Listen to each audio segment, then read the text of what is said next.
हाँ, मजाक क्यों लगा? बिल्कुल मजाक क्यों लगा? मजाक का लफ्ज़ आप हज़फ कर दें। नहीं भाई, मजाक क्यों लगा? मैंने लास्ट शो में बोला था कि दुनिया की हिस्ट्री में सबसे बड़ा एक जोक हुआ कि आपने बाबर आजम को एशिया कप में नहीं लिया।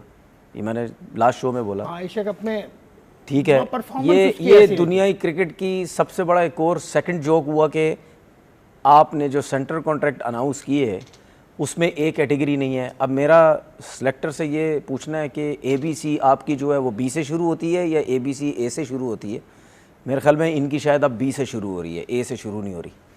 20 लाख रुपए बचा लिए ए कैटेगरी को देने पड़ते, 65 लाख रुपए अब बी कैटेगरी को देने पड़ रहे हैं 46 के करीब मेरी तरफ से। तो 20 लाख रुपए बचा लिए। 2 लड़के थे एक कैटेगरी में, रिजवान और बाबर, अब नहीं है। मेरी तरफ से 20 लाख रुपए बचाएं, मेरी तरफ से 1 करोड़ रुपए बचाएं। इस वीडियो में ना उनको एक मशवरा है। पहले मैं ज़रा आपको बताता हूँ वो क्या कह रहे हैं बाबर आजम से रिलेटेड।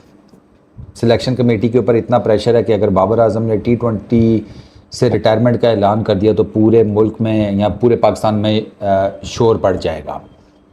बिल्कुल पड़ेगा, लेकिन सिर्फ शोर ही पड़ेगा, प्रैक्टिकली कुछ नहीं होगा। वो भी बताता हूँ क्यों। इससे बड़ी एग्जांपल है मेरे पास।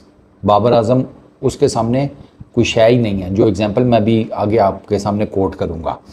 फिर तनवीर भाई ये कहते हैं कि चैलेंज करता हूँ सिलेक्शन कमेटी को, मीडिया पर आकर बताओ सेंट्रल कॉन्ट्रैक्ट में एक कैटेगरी क्यों ख़त्म की है।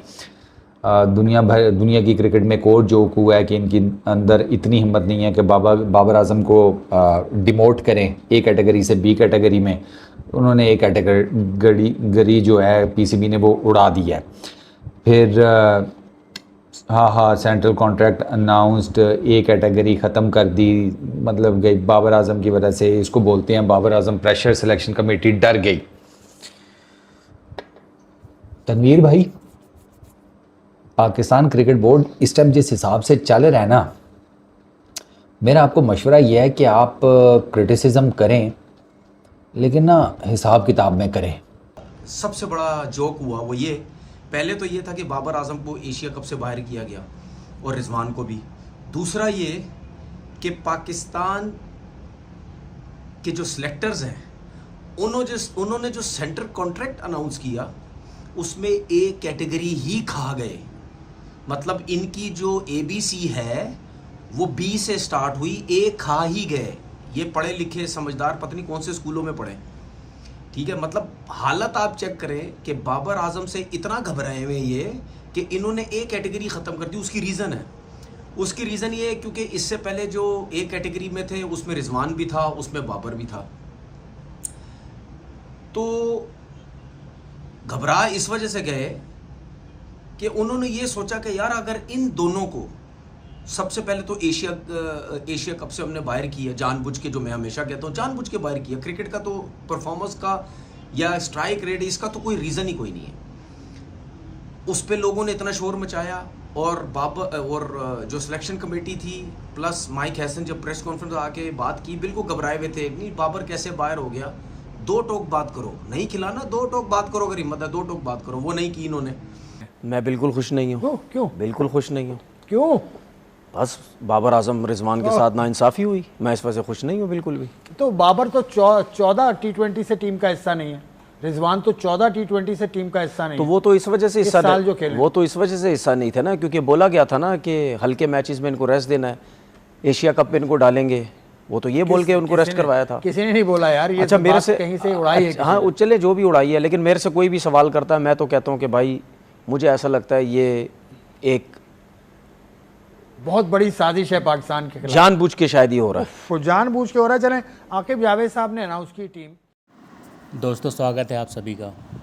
पाकिस्तान क्रिकेट बोर्ड ने जब से बाबर और रिजवान को एशिया कप से बाहर किया है और सेंट्रल कॉन्ट्रैक्ट में B कैटेगरी में डाल दिया, उसके बाद से बाबर का दल्ला तनवीर दल्ला उसका रो रो के बुरा हाल हो गया है। TV चैनल में बेचारे का मुंह बन गया है, बोल रहा है मैं बिल्कुल खुश नहीं हूँ PCB के इस फैसले से। तो क्या दल्ले तुमसे पूछ के PCB और फैसला करेगी कि क्या करना चाहिए और क्या नहीं करना चाहिए? ये होता कौन है 5 टेस्ट खेलने वाला चूतिया? तनवीर दल्ला बोल रहा है पूरी पाकिस्तानी टीम बाबर और रिजवान के पीछे पड़ गई है। उनके पास हिम्मत नहीं है कि मीडिया के सामने आकर बोले कि क्यों बाबर और रिजवान को बी कैटेगरी में डाल दिया गया। और दूसरे पाकिस्तानी बोल रहे हैं, तनवीर दल्ले थोड़ा सोच समझ के बोला कर, तुम कुछ भी नहीं कर पाओगे अगर पीसीबी ने बाबर और रिजवान को बाहर कर दिया।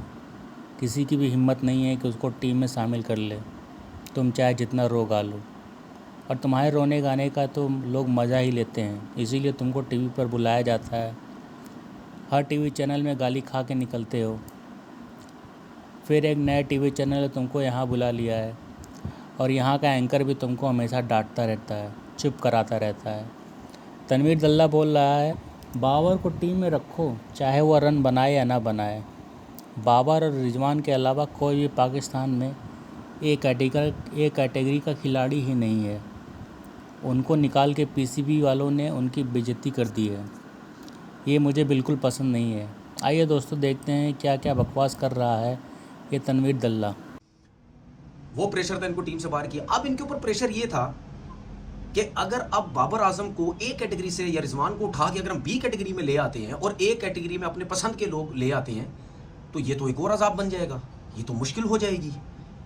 तो मैं तो पाकिस्तान सिस्टम को, पाकिस्तान के लोगों को बहुत अच्छे तरीके से समझता हूँ किस तरह गेम खेलते हैं। इसमें क्या किया, इस सिलेक्शन कमेटी ने अपने आप को सेफ किया कि नहीं जी हमने ए कैटेगरी ख़त्म कर दी और सबको, जितने भी सीनियर थे उनको सबको बी में लेके आ गए कि इनकी बात भी पूरी हो गई, बी कैटेगरी के पैसे ही मिलेंगे सबको।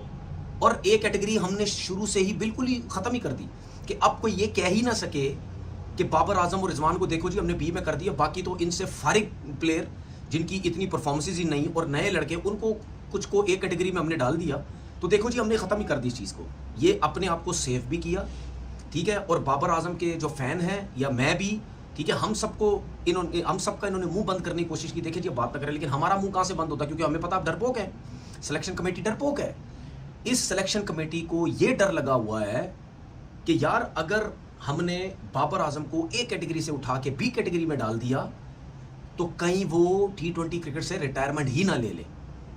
और अगर उसने, ये मैं अपनी बात कर रहा हूँ, अगर उसने T20 क्रिकेट से रिटायरमेंट ले ली तो पूरे पाकिस्तान में शोर मच जाएगा। और वो शोर ये मचेगा तो भाई क्या हो गया अगर उसकी आउट ऑफ फॉर्म थी, वो तो तीनों फॉर्मेट खेलता है, दुनिया में कहाँ होता है। मेरी इस सिलेक्शन कमेटी से ये सवाल है और सिलेक्शन कमेटी को मैं चैलेंज करता हूँ। इस सिलेक्शन कमेटी, जिस सिलेक्शन कमेटी में 6-6 नौकरियां कर रहे हैं, जिसमें वो अंपायर को सिलेक्टर बनाया हुआ है, मतलब ये भी एक दुनिया का मजाक है, ठीक है।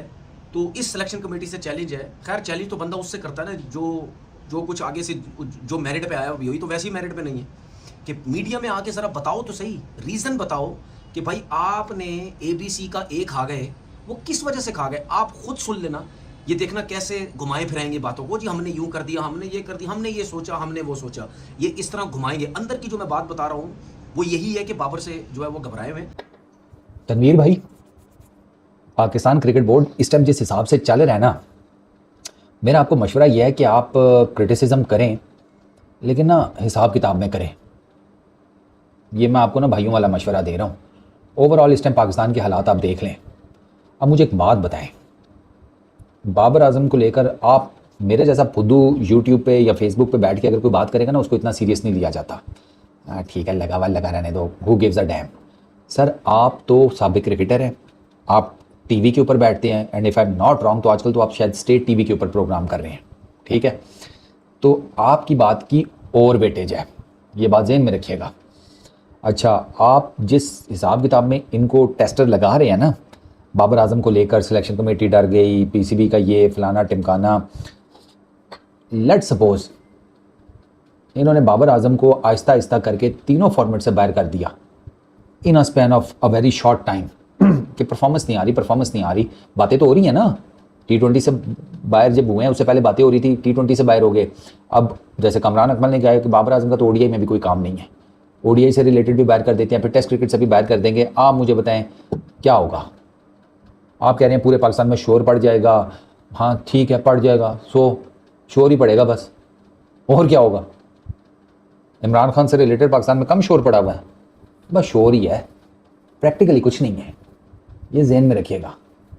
तो ये मुझे ना कल भी एक लड़का है हारिस, उसने ये मुझसे पूछा था कि यार ये जिस तरीके से टारगेट कर रहे हैं पीसीबी को और कुछ लोगों को, ये उनमें से कोई मीटर हो गया, उसने बाबर आजम को बाहर कर दिया तो फिर क्या होगा। मैं कहा कुछ भी नहीं होगा। तो मतलब यार पाकिस्तान में इस टाइम माइट इज़ राइट का कानून चल रहा है भाई। तो तनवीर भाई से गुजारिश ये है कि क्रिटिसिज्म करें, लेकिन भाई साहब ज़रा देख सुन भी लेना। या तो हो ना कि बाबर आजम परफॉर्मेंस दे रहा हो, सारा कुछ है, फिर तो आपकी बात की जस्टिफिकेशन बन जाएगी। अब वो उसके रन्स नहीं आ रहे, आप उसकी प्रीवियस परफॉर्मेंसेस की बेस के ऊपर आप कितना चला पाएंगे अब, और कितना। मेरा फेवरेट प्लेयर है, मैं उसको बैक करता हूँ, ठीक है, वो सारी चीज़ें अपनी जगह के ऊपर हैं। मैं खुद भी बाबर आजम को आपको पता है बैक करता हूँ, लेकिन मुझे अब लगता है कि यार बाबर आजम के लिए फ़िलहाल जो ये जो साइड पे है ना, ये ब्लेसिंग इन डिस्गाइज है। मुझे ये लगता है कि ठीक है, उसको अब उसके रन्स नहीं आ रहे, अब आप क्या जस्टिफिकेशन देंगे? आप कह रहे हैं कि कैटेगरी ये खत्म कर दिया है। बेसिकली कैटेगरी ये खत्म किया है या बाबर को डिमोट किया, बात तो एक ही है। एंड रिजल्ट क्या है? कैटेगरी ये खत्म हो गई है या बाबर को डिमोट किया है? एंड रिजल्ट क्या है कि बाबर आपको बी कैटेगरी में नजर आ रहा है। मेरे लिए इससे ज़्यादा दुख की बात यह है कि मुझे बी कैटेगरी में शादाब खान नजर आ रहा है, हसन अली नजर आ रहा है। परफॉर्मेंसेस तो इनकी भी कुछ नहीं है, लेकिन इनके ऊपर पता नहीं क्यों नहीं बात करते। हर किसी को बाबर के बारे में बात करनी है, बाबर बाबर बाबर। इतना उसको आपने ना वो कर दिया है, हर चीज़ का सेंट्रल पॉइंट बना दिया कि कुछ भी होता है बाबर आजम पे छोड़ दो यार उसको, कोई बाकियों के बारे में भी बात कर लो। बाबर बाबर बाबर, इतना एक्सटेंसिव प्रेशर उसको डाल दिया ना। मेरे नज़दीक बाबर आजम का ना सत्यानाश इस प्रेशर ने किया। आ जाता हूँ रिजवान के ऊपर, आज सुन लें। बाबर आजम रिजवान को बोला जाता है कि इन्होंने आज दिन तक आईसीसी का इवेंट नहीं जितवाया, ठीक है। तो फिर शाहीन ने कौन सा जितवाया? सुन ले मेरी बात। आरिफ सरूफ ने कौन सा जितवाया? हसन अली ने कौन सा जितवाया? बॉलिंग की तरफ भी आओ, पहली चीज़। अच्छा, मैं इस चीज़ को नहीं मानता, ठीक है, ये मैं इस वजह से कह रहा हूँ कि अगर उनके पीछे पड़े आईसीसी इवेंट तो इन्होंने भी कौन सा जितवाया, जिसमें आपका शादाब भी आता है, जिसमें फ़हीम अशरफ भी खेल चुका है, फ़खर जमान खेल चुका है। तो आप जब आप सुने आप जब फखर के पास, बाबर के पास चैंपियंस ट्रॉफी, चैंपियंस ट्रॉफी की टीम, मैं T20 वर्ल्ड कप या 50 ओवर की क्रिकेट की बात कर रहा हूँ, सही है।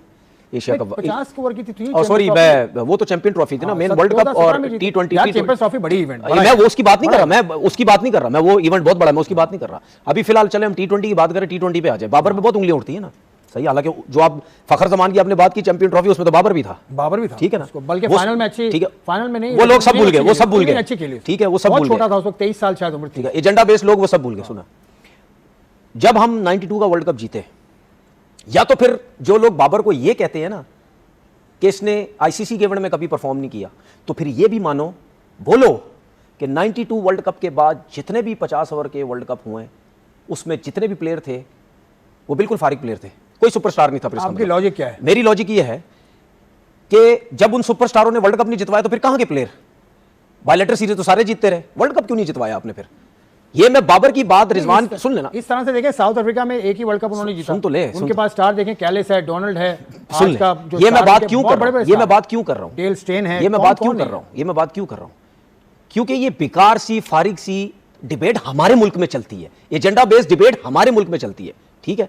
तो फिर वो प्लेयर तो नहीं है ना, फिर मेरी नजर में या आप लोगों की नजर में फिर सुपरस्टार तो नहीं है, क्योंकि आप लोगों ने वर्ल्ड कप तो नहीं जितवाया, आप तो बायलेटरी सीरीज जितवाते रहे। ये मैं उनकी बात करूं जो बाबर को कहते हैं आईसीसी इवेंट, ठीक है।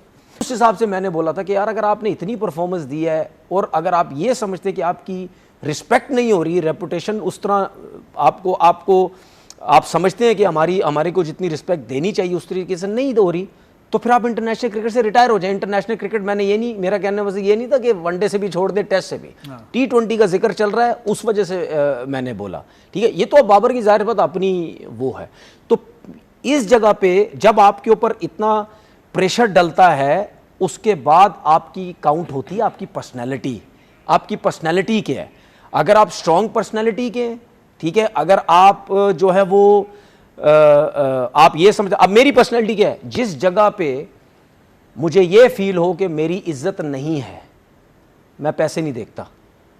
अच्छा, मैं ये मेरी वैल्यू, मेरी पर्सनैलिटी ये है कि जहां पे मेरी इज्जत नहीं, मैं पैसे नहीं देखता, मैं छोड़ देता हूं उस जगह को पहली फुर्सत में। किया है कभी ऐसा आपने? एक दफा नहीं, 4 दफा किया है, 5 दफा अच्छा, किया है, टीवी चैनल्स के साथ किया है एग्रीमेंट। और मेरे साथ जितने भी टीवी चैनल्स पे जिन लोगों ने मेरे साथ काम किया है, उन सबको मेरी नेचर का बहुत अच्छे तरीके से पता है कि इसको अपनी इज्जत की बहुत होती है और ये गलत बात बर्दाश्त नहीं करता, और मैं फौरन वहां से छोड़ के चला जाता हूं। मुझे परवाह नहीं होती कि इतने पैसे मिल रहे हैं, नहीं पायण में पैसे, मैं ये नहीं करता, मैं फौरन छोड़ के चला जाता हूँ, ठीक है ना। मुझे उसकी वो नहीं होती है। तो हमारे यहाँ पे प्रॉब्लम्स हैं कुछ, ठीक है, कुछ मजबूर होते हैं लोग, सब कुछ होता है, लेकिन मैं मजबूरी भी नहीं देखता। मैं कहता नहीं भाई, जहाँ इज्जत है वहाँ काम करो, जो नहीं है छोड़ दो, खत्म होगी बात। सोशल मीडिया पे जो आपके साथ होता है, अगर सोशल मैं मीडिया कह रहा हूं कि हमारा अभी आपने क्लिप बनाया ना ऐसे, नहीं भाई नहीं, ये निकल जाएगा। देखिए बात कि उन्होंने सोशल से माफी मांग ली। देखिए सोशल ये तो आप, मैं आपसे क्यों माफी मांगूंगा? आप कौन है भाई, आपसे क्यों माफी मांगूंगा? उनको बताओ जो आपकी ये नहीं ये तो नहीं पूरी दुनिया में ये तो आपने वर्ड जान के क्लिप की बात की है ना, जान के। हाँ आपने क्यों बोला मुझे कि माफी आते हैं ना क्लिप्स, मैं ये तो कह रहा हूँ ना भाई, मैं क्यों माफी आपसे मांगूंगा?